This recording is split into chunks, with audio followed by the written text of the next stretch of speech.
প্রজাপতি 2 এর ট্রেলারটা আমি দেখলাম, বাট কালকে আমার রিভিউ দেওয়া হয়নি। তো সেই ক্ষেত্রে এই যে ট্রেলারটা বেরিয়েছে না, একটা মারাত্মক ট্রেলার হয়েছে ভাই। এই ট্রেলারের মধ্যে ইমোশনাল অ্যাঙ্গেলগুলোও দেখুন আপনারা, এর মধ্যে যে কমেডি সিকোয়েন্সগুলো উঠে আসছে সেগুলো দেখুন আপনারা, তার সঙ্গে মিঠুন চক্রবর্তীর পারফরমেন্সগুলো দেখুন আপনারা, যেইভাবে বলছে কি এই বাড়ির মধ্যে সে মরবে, সেই জিনিসটা যেভাবে প্রেজেন্টেশন করেছে না, প্রত্যেকটা জায়গা খুবই ভালো। তার সঙ্গে এই মেয়ের সঙ্গে যে বন্ডিংটা, পুরনোভাবে দেবের যেভাবে বিয়ে হয়েছিল সেইটা দেখানোটা, সেই জিনিসগুলো কিন্তু দেখতে আমাকে খুবই ভালো লেগেছে। তো টোটালভাবে যদি আমি বলি, এই মুভিটাও কিন্তু একটা মারাত্মক মুভি হতে চলেছে, কারণ এর মধ্যে দেবের পারফরমেন্সও খুব ভালো, তার সঙ্গে তার বাবা মানে মিঠুন চক্রবর্তীর পারফরমেন্স এখানে খুব ভালো, তার সঙ্গে এখানে যেইভাবে স্টোরিটা বানানো হয়েছে সেই জায়গাটা দেখলেই মনে হয় কি এই মুভিটা ভালোভাবে চলতে পারে।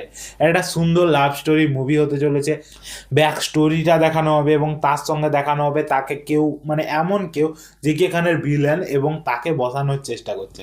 মানে দেবের এখানে যেটা স্বপ্ন, সে কি একজন নিজের রেস্টুরেন্ট খুলতে চায় এবং সেইটাকে তাকে খুলতে দেওয়া হচ্ছে না। তো এই জায়গাটা যেভাবে প্রেজেন্টেশন হবে সেই জায়গাটা ভালো হবে, এবং তার সঙ্গে তার বউ মারা কিভাবে যায় এবং তার মেয়েকে সে কীভাবে সামলাচ্ছে সেই জায়গাগুলো, এবং তার সঙ্গে যে তার বাবার বন্ডিংটা, এবং তারা সব শেষ থেকে আবার পুনরায় শুরু করার ব্যাপারটা, এই জিনিসগুলো যেভাবে দেখানো হবে না, সেই জিনিসগুলো কিন্তু দেখতে ভালো লাগবে। তো টোটালভাবে আমি যদি বলি, এই ট্রেলারটা আমাকে খুব ভালো লেগেছে। আপনাদেরকে কেমন লেগেছে সেটা কমেন্টে বলুন। তার সঙ্গে এর ব্যাকগ্রাউন্ড গান, ভিজুয়ালি জিনিসপত্রগুলো সবই খুব ভালো।